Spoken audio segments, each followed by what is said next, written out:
Okay, in this video I'm going to solve problem 7, and this one has a whole bunch of parts that I'll go through one at a time. Hopefully they'll fit on this page.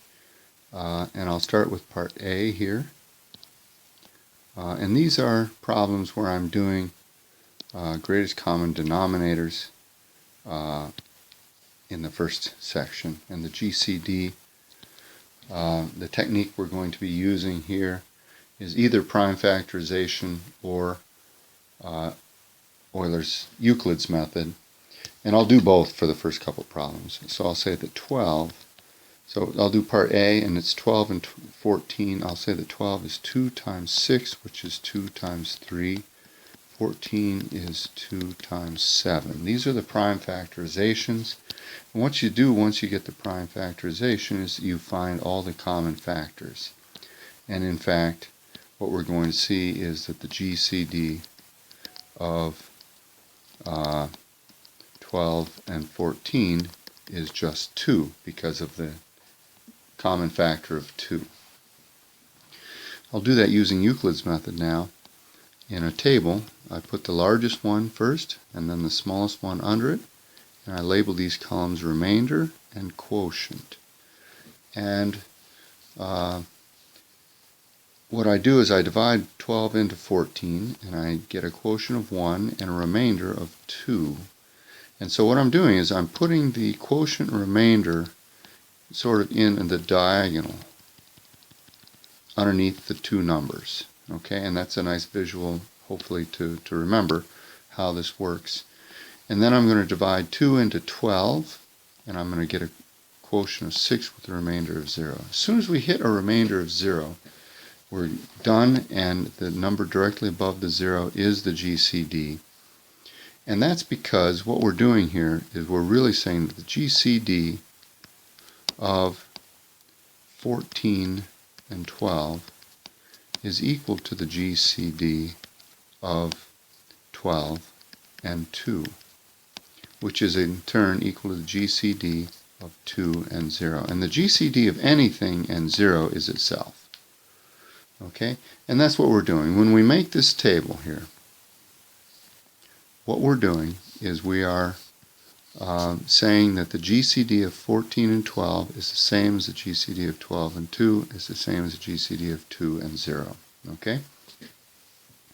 The GCD of anything and 0 is itself because anything divides 0 evenly with a quotient of 0. Okay, so now that I've reminded you of the techniques here, let's see.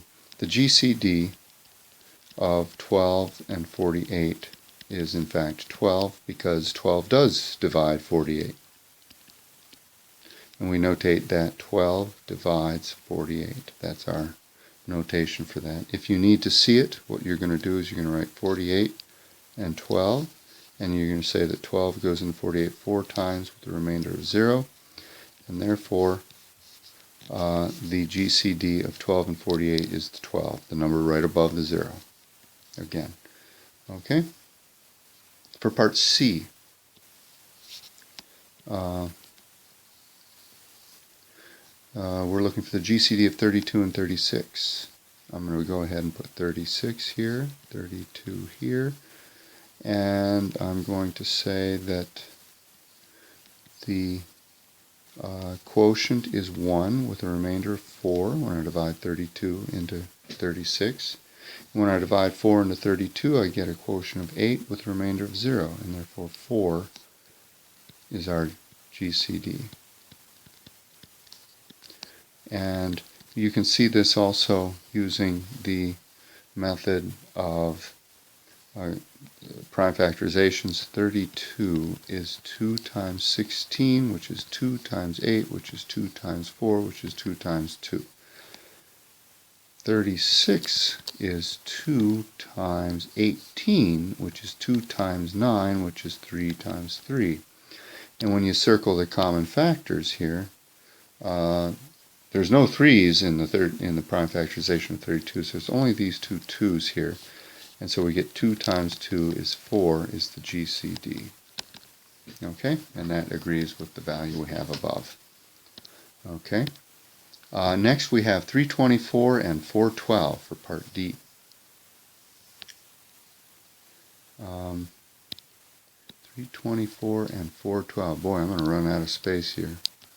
GCD 324 and 412. I'm going to use Euler's method, Euclid's method, 412, 324. Okay. This goes once with a remainder of 88, I believe. 324 plus 76 plus 12 is 86. 88 is my remainder. 88 goes into 324 3 times. 88 times 3 is 426, 264, and that is 36 off of 300 plus 24 is 40, 50, 60 with the remainder of 60. And 60 goes into 88 once with the remainder of 28. And 28 goes into 60 twice with the remainder of 4. 4 goes into 28 7 times with the remainder of 0. And therefore 4 is our GCD. Doing this, sorry I ran out of room there. Doing this using prime factorizations, 412 is equal to twice 206, which is twice 103, which happens to be prime, and 324 is twice 150 plus 12, 162, which is twice 86, which is twice 43, and 43 happens to be prime. And again, we have common factors, just 2 2's, and so the GCD is 2 times 2, which is 4. Okay, so that agrees. Part E, do I have room for it? 45 mod 12. Maybe I do have room for it. Part E is calculate 45 mod 12. And 12 goes into 48. It also goes into 36. So 12 goes into 36, which is 9 off of 45. So this is 9, since 45 is 3 times 12 plus 9. Okay. F, we're looking for 234 mod 15.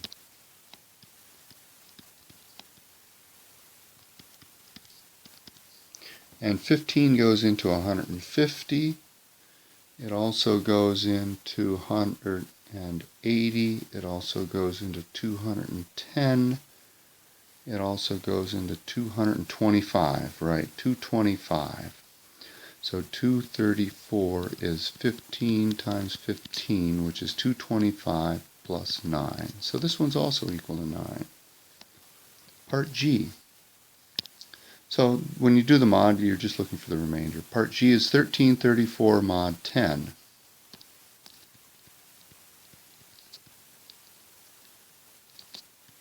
This is easy. Anything divided by 10 gives you a remainder, you can see here, of 4. Since 1334 is equal to 10 times 133 plus 4. And finally, H, if I have room here, 1643 mod 123.